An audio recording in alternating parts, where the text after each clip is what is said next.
ഈ ഓണത്തിനിറങ്ങിയ 4 മലയാള സിനിമകൾ ഞാൻ കണ്ടിരുന്നു. അതിൻ്റെ റിവ്യൂ വീഡിയോകൾ ചെയ്ത് ചാനലിൽ അപ്ലോഡ് ചെയ്തിട്ടുണ്ടായിരുന്നു. അപ്പോൾ അവയുടെ തമ്പനെയിലുകൾ ഈ വീഡിയോയുടെ അവസാനം സ്ക്രീനിൽ കൊടുത്തേക്കാം. അതിൽ പ്രസ് ചെയ്ത് നിങ്ങൾക്ക് ആ വീഡിയോകൾ ഓപ്പൺ ചെയ്യാം.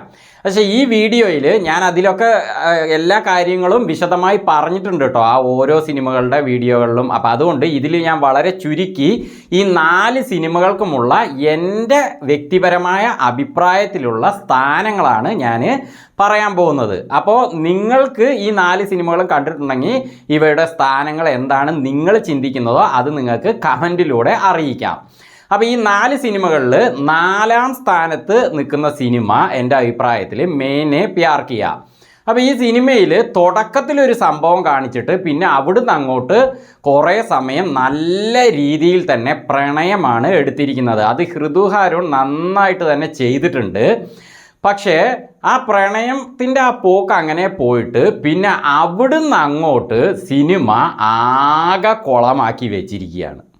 ഒരു സുഖമില്ലാതെയാണ് സിനിമ അവിടുന്ന് അങ്ങോട്ട് പോകുന്നത്. ഇത് ഭയങ്കര ആക്ഷൻ സിനിമയൊക്കെയാണെന്നാണ് ഞാൻ വിചാരിച്ചിരുന്നത്. ആക്ഷനൊക്കെ ഇതിലുണ്ടെങ്കിലും വളരെ നല്ല രീതിയിലുള്ള ആക്ഷൻ എന്നൊന്നും പറയാൻ പറ്റില്ല. അങ്ങനെ പോകുന്നു. പക്ഷേ ഈ സിനിമയ്ക്ക് എന്നാൽ ശരി ഇവരിങ്ങനെ കൊണ്ടുപോയതിന് ശേഷം അവസാനമാകുമ്പോൾ ഒരു നല്ല രീതിയിൽ പൂർത്തീകരിക്കുന്നു വിചാരിച്ചാൽ അത് ഉണ്ടായില്ല. സിനിമയ്ക്ക് നല്ലൊരു പൂർത്തീകരണം ഇല്ല. സിനിമയുടെ അവസാനം എൻഡ് സ്ക്രീനിൽ പേരിട്ട് കാണിക്കുമല്ലോ, ആ സമയത്ത് പോലും ഞാൻ വെയിറ്റ് ചെയ്ത് അവിടെ നിന്നു. കാരണം എന്താണെന്ന് വെച്ചാൽ അപ്പോഴെങ്കിലും അവരെന്തെങ്കിലും ഷൂട്ട് ചെയ്തത് കാണിച്ചിട്ട് അതിലൊരു പൂർത്തീകരണം കാണിക്കുന്നത്. അപ്പോൾ അവിടെ കുറച്ച് നേരം കൂടി സിനിമ ഓടുന്നുണ്ട്. പക്ഷേ എവിടെയും എത്താത്ത രീതിയിലുള്ള ഒരു അവസ്ഥ, ഒരു പൂർത്തീകരണം ഇല്ലാത്ത ഒരു സിനിമ, ഒരു സുഖമില്ലാത്ത രീതിയിൽ പിന്നെ അങ്ങനെ അങ്ങോട്ട് പോയിരിക്കുകയാണ്. ശരിക്കും പറഞ്ഞാൽ ഈ സിനിമ കാണുന്ന പ്രേക്ഷകർ എന്താ പൊട്ടന്മാരാണോ? ഇത് കഥ എഴുതുന്നത് ഇത് ഫൈസൽ ഫസലുദ്ദീനാണ് ഇതിൻ്റെ കഥയും ഡയറക്ഷനൊക്കെ ചെയ്തിരിക്കുന്നത്. അപ്പോൾ ഈ കഥ എഴുതുന്നവർ തുടക്കമൊക്കെ നല്ല രീതിയിൽ കൊണ്ടുപോയിട്ട് അവസാനം എന്താ ഇവർ ഇങ്ങനെ ചെയ്യുന്നത്? കുറേ സിനിമകൾ ഇങ്ങനെ തന്നെയാണ്. ഒരു പൂർത്തീകരണം ഇല്ലാതെ എന്തൊക്കെയോ കാണിച്ചു കൂട്ടിയിട്ട് സിനിമ കഴിഞ്ഞു എഴുന്നേറ്റ് പോയിക്കോളിന്ന് പ്രേക്ഷകരോട് പറയുന്ന പോലെയാണ് എടുത്തു വയ്ക്കുന്നത്. ശരിക്കും പറഞ്ഞാൽ ഇത്തരം കഥകൾ ഇവർ എഴുതുന്നതിന് എഴുതാതിരിക്കാം. എന്തിനാ വെറുതെ ബുദ്ധിമുട്ടി ഇങ്ങനെയൊക്കെ സിനിമ എടുക്കുന്നത്? പ്രേക്ഷകരെ പൊട്ടന്മാരാക്കാൻ വേണ്ടിയിട്ട്. അവസാനമാകുമ്പോഴേക്കും നല്ല രീതിയിൽ അത് എത്തുകയാണെങ്കിലല്ലേ പ്രേക്ഷകന് അതൊരു സംതൃപ്തി ലഭിക്കുകയുള്ളൂ. അതെന്താ ഇവർ ശ്രദ്ധിക്കാത്തത്? ശരിക്കും പറഞ്ഞാൽ ഇത്തരത്തിൽ കഥ എഴുതുന്ന സിനിമകൾ നമ്മൾ റിജക്റ്റ് ചെയ്യുകയാണ് വേണ്ടത്. അപ്പോൾ മര്യാദയ്ക്ക് എഴുതിക്കോളും. അല്ലെങ്കിൽ ഇങ്ങനെ കഥ എഴുതാൻ അറിയില്ലെങ്കിൽ എഴുതണ്ടെന്നേ. എന്തിനാ ഇങ്ങനെ കഷ്ടപ്പെട്ട് സിനിമ എടുക്കുന്നത്? വെറുതെ എല്ലാവരെയും പൊട്ടന്മാരാക്കാൻ വേണ്ടിയിട്ട്. അപ്പോൾ എൻ്റെ അഭിപ്രായത്തിൽ ഈ സിനിമയ്ക്ക് 4ാം സ്ഥാനം. ഇനി 3ാം സ്ഥാനത്തുള്ളത് ഓടും കുതിര ചാടും കുതിര. ഇതിലും തുടക്കത്തിൽ നല്ല രീതിയിൽ തന്നെ സിനിമ പോയി. ഇത് ഫുൾ കോമഡി മൂവിയാട്ടോ. ഇതിൽ കൊച്ചിൻ ഹനീഫ ചേട്ടൻ ചെയ്യുന്ന രീതിയിലുള്ള കോമഡികളാണ് ലാൽ ഇതിൽ ചെയ്തിരിക്കുന്നത്. നല്ല ചിരിക്കാനുണ്ട്. ഞാൻ കുറേ ചിരിച്ചിട്ടുണ്ട് കേട്ടോ ഈ സിനിമയിൽ. അത് നമുക്ക് ഇല്ല എന്ന് പറയാൻ പറ്റില്ല. ചിരിക്കാനുണ്ട് ഈ മൂവിയിൽ. പക്ഷേ ഇതിലും പ്രണയമൊക്കെ നല്ല രീതിയിൽ പോയിട്ട് പിന്നെ ഇടവേളയ്ക്ക് കുറച്ച് മുമ്പ് മുതൽ സിനിമ എന്തൊക്കെയോ കാണിച്ചു കൂട്ടിയിട്ട് പോവുകയാണ്. പെട്ടെന്ന് വേറൊരു ഹീറോയിന് ഇതിലേക്ക് വരുന്നു. എന്നിട്ട് ആ ഹീറോയിൻ്റെ പുറകിൽ വേറെ എന്തൊക്കെയോ കാര്യങ്ങൾ നടക്കുന്നു. അങ്ങനെയാണ് സിനിമ പോകുന്നത്. ശരിക്കും പറഞ്ഞാൽ ഒരു മോട്ടർ റിപ്പയർ ചെയ്യുന്ന ഒരു മെക്കാനിക്ക്, അതേ ഒരു മോട്ടർ കംപ്ലൈൻ്റായ മോട്ടർ റിപ്പയർ ചെയ്യാണ്. അപ്പോൾ അതൊക്കെ റിപ്പയർ ചെയ്തൊക്കെ സെറ്റ് ചെയ്തപ്പോൾ പിന്നെ മോട്ടർ ഓടാൻ തുടങ്ങി. പക്ഷേ നമ്മൾ നോക്കുമ്പോൾ അവിടെ ഒരു 5-6 സ്ക്രൂ ബാക്കി വന്നിട്ടുണ്ട്. അത് എന്തുകൊണ്ടാണ് ബാക്കി വന്നത്? അതിൻ്റെ ഉള്ളിൽ അവിടെ എവിടെയൊക്കെയോ ഫിറ്റ് ചെയ്യാൻ മറന്നുപോയി. പക്ഷേ മോട്ടർ ഓടുന്നുണ്ട്. അപ്പോൾ ഇതെന്താണെന്ന് അദ്ദേഹത്തോട് ചോദിച്ചപ്പോൾ അദ്ദേഹം പറയാണ് ഒരു മോട്ടറൊക്കെ സെറ്റ് ചെയ്യുന്ന സമയത്ത് എന്തായാലും 5-6 സ്ക്രൂ ബാക്കി വരുന്നത് സാധാരണമാണെന്ന് അദ്ദേഹം പറഞ്ഞ പോലെയാണ് ഈ സിനിമയിൽ കുറേ കഥാപാത്രങ്ങൾ സ്ക്രൂ പോലെ ബാക്കി വന്നിരിക്കുന്നത്. എന്നിട്ട് സിനിമയെ എങ്ങനെയൊക്കെയോ കൊണ്ടുപോയിട്ട് എവിടെയൊക്കെയോ എത്തിച്ചിട്ട് ആണ് ഇതിനൊരു പൂർത്തീകരണം കൊടുത്തിരിക്കുന്നത്. ഇതിന് പൂർത്തീകരണം ഉണ്ട് കേട്ടോ. ഓടും കുതിര ചാടും കുതിരയ്ക്ക് മേനെ പ്യാർ കിയ പോലെയല്ല. അത് തുടക്കത്തിൽ എന്താണോ വന്നിരിക്കുന്നത് അത് തന്നെ അങ്ങനെ കൊണ്ട് എങ്ങനെയൊക്കെയോ എത്തിച്ചിട്ട് അവസാനം ഒരു പൂർത്തീകരണം വന്നിട്ടുണ്ട്. പക്ഷേ ഇത് എങ്ങനെയൊക്കെയോ എടുത്തത് കൊണ്ട് നമുക്ക് ഈ സിനിമ ഒന്നിനും കൊള്ളാത്ത സിനിമയായിട്ട് തന്നെയാണ് ഫീലാകുന്നത്. ദേഷ്യം വരികയാണ്, വെറുപ്പിക്കുകയാണ് ഇടയിന്ന്. അതുകൊണ്ട് ഈ സിനിമയും അത്ര സുഖമില്ല. പക്ഷേ എന്തായാലും ഇതിൽ ഒരു പൂർത്തീകരണമുണ്ട്, അതേപോലെ കുറേ ചിരിക്കാനും ഉണ്ട്. അപ്പോൾ എൻ്റെ അഭിപ്രായത്തിൽ ഈ സിനിമ 3-ാം സ്ഥാനം. ഇനി 2-ാം സ്ഥാനത്തും 1-ാം സ്ഥാനത്തും നിൽക്കുന്ന സിനിമകൾ പറയുക എന്നുള്ളത് ഏറെ പ്രയാസകരമായ ഒരു കാര്യമാണ്. കാരണം ലോക സിനിമ തിയേറ്ററുകളിൽ നല്ല കളക്ഷൻ ഭേദിച്ചുകൊണ്ട് ഓടിക്കൊണ്ടിരിക്കുകയാണ്. ഇത് നല്ലൊരു സിനിമ തന്നെയാണ്. ഇതിന് നിങ്ങൾ പോകുമ്പോൾ ചെറിയ കുട്ടികളെ മിസ്സാക്കാതെ കൊണ്ടുപോകാം കേട്ടോ.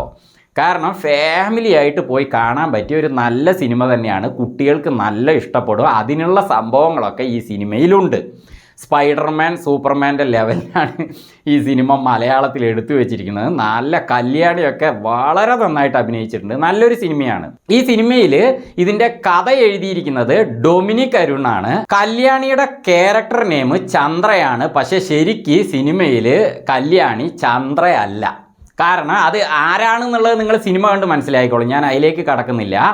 കല്യാണി ശരിക്ക് പഴങ്കഥയിൽ വരുന്ന ഒരു കഥാപാത്രത്തെ ഡൊമിനിക് അരുണ് ഒരു ന്യൂ വേർഷനാക്കി കാണിച്ചിരിക്കുകയാണ്. സൂപ്പർമാൻ സ്പൈഡർമാൻ ലെവലിലേക്ക് കാണിച്ചിരിക്കുകയാണ്. അപ്പോൾ ഈ രീതിയിൽ പഴങ്കഥയിലുള്ള ആ നമ്മൾ മലയാളികൾ എന്നും ചിന്തിക്കുന്ന ഇടയ്ക്കിടയ്ക്ക് പറയാറുള്ള ആ കഥാപാത്രം അതാരാന്ന് നിങ്ങൾ സിനിമ കണ്ട് മനസ്സിലായിക്കോ. ആ കഥാപാത്രത്തെ ഒരു ന്യൂ വേർഷനിൽ എടുക്കുമ്പോൾ ആ കഥ എഴുതുന്ന ആൾക്ക് വലിയൊരു വെല്ലുവിളി എന്താന്ന് വെച്ചാൽ ആ ഒരു കഥാപാത്രത്തിൻ്റെ തനിമ കുറയ്ക്കാതെ എഴുതണം, എന്നിട്ട് ആ സിനിമ എടുക്കണം. ആ കാര്യത്തിൽ ഡൊമിനിക് വളരെ ബ്രില്യൻ്റ് ആയിട്ട് തന്നെ ഈ കഥ എഴുതിയിട്ടുണ്ട് കേട്ടോ. ആ കഥാപാത്രത്തിൻ്റെ ആ ഒരു തനിമ, ആ ഒരു പവർ ഒട്ടും കുറയ്ക്കാതെ തന്നെയാണ് ഇതിൽ കല്യാണിക്ക് കൊടുത്തിരിക്കുന്നത്. കല്യാണി അത് ഗംഭീരമായി ചെയ്തിട്ടുമുണ്ട്. നമ്മൾ സാധാരണ സിനിമകളിൽ മറ്റേ ബ്ലഡ് കാണുന്നത് എപ്പോഴാണ്? വെട്ടുമ്പോൾ, കുത്തുമ്പോൾ, വെടിവെക്കുമ്പോഴൊക്കെയാണ്. പക്ഷേ ഈ സിനിമയിൽ ബ്ലഡിന് വേറൊരു ആവശ്യം കൂടിയുണ്ട്.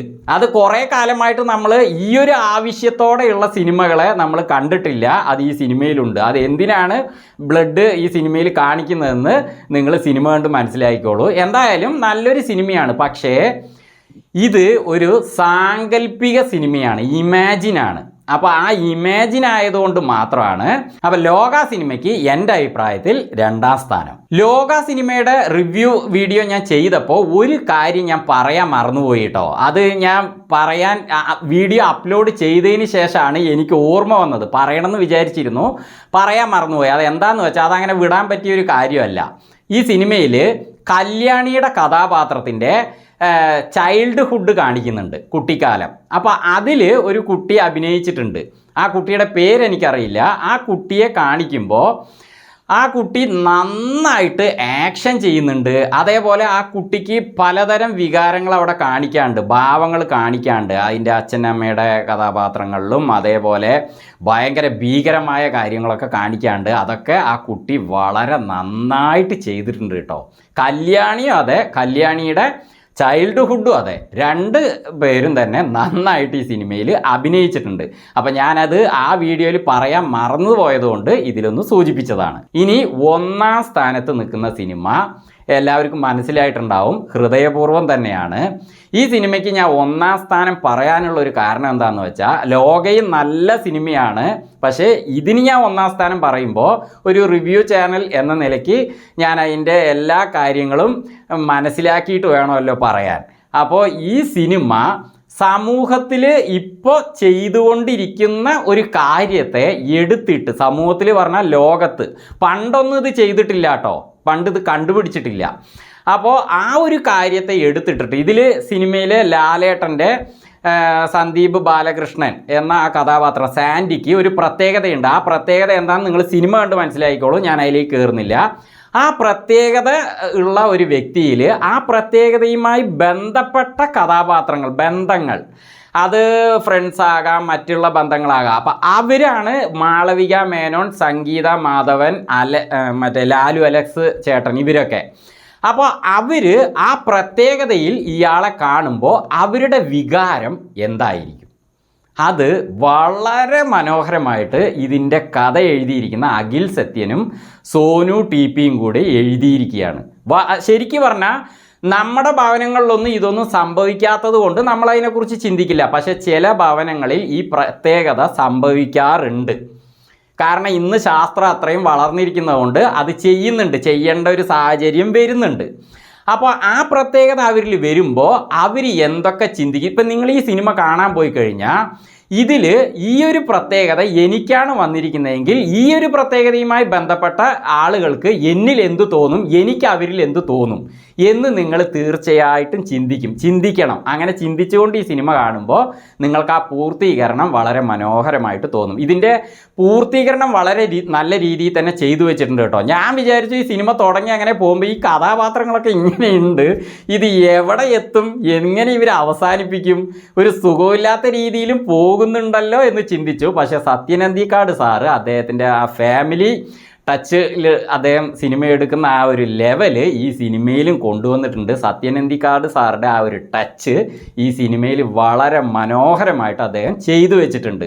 കഥയും ഇവർ നല്ല രീതിയിൽ എഴുതിയിട്ടുണ്ട്. അതേപോലെ ലാലേട്ടൻ്റെ ക്യാരക്ടറിനും അവസാനം ഇത് എന്തായി തീരുമെന്ന് വിചാരിച്ചപ്പോൾ അതിനും ഒരു നല്ലൊരു പൂർത്തീകരണം തന്നെ കൊടുത്തിട്ടുണ്ട്. അവസാന ഹൃദയപൂർവ്വം എന്ന് എഴുതി വരുമ്പോൾ അവിടെ ലാലേട്ടന് എന്താണോ വേണ്ടത് അത് നമുക്ക് തന്നെ സങ്കല്പിക്കാവുന്ന രീതിയിൽ പറയാതെ പറഞ്ഞുകൊണ്ട് ആ പൂർത്തീകരണം കൊടുത്തിട്ടുണ്ട്. പിന്നെ ഈ സിനിമയിൽ ഫുള്ള് കോമഡി ആട്ടോ, ചിരിച്ചുകൊണ്ടേയിരിക്കാം. സിറ്റുവേഷൻ കോമഡിയാണ് കൂടുതലും. വളരെ നല്ല രീതിയിൽ കോമഡി നമ്മുടെ അമൽ ഡേവിസ് ആയിട്ട് പ്രേമലുവിൽ അഭിനയിച്ച സംഗീത് പ്രതാപും അതേപോലെ ലാലേട്ടനും അതേപോലെ ലാലു അലക്സ്, സിദ്ദീഖ് ഇവരൊക്കെ തന്നെ നന്നായിട്ട് കോമഡി ചെയ്തിട്ടുണ്ട്. നല്ലൊരു സിനിമ തന്നെയാണ്. അപ്പോൾ ഹൃദയപൂർവ്വത്തിന് എൻ്റെ അഭിപ്രായത്തിൽ 1-ാം സ്ഥാനം വരാൻ കാരണം ഇത് യാഥാർത്ഥ്യത്തിൽ നിന്ന് ഉണ്ടാക്കിയ ഒരു സിനിമയാണ്. അതുകൊണ്ടാണ് ആ വികാരങ്ങളെയൊക്കെ വളരെ നന്നായിട്ട് കാണിച്ച് പൂർത്തീകരിച്ച് വെച്ചിരിക്കുന്നത് കൊണ്ടാണ് ഞാനതിന് 1-ാം സ്ഥാനം പറഞ്ഞത്.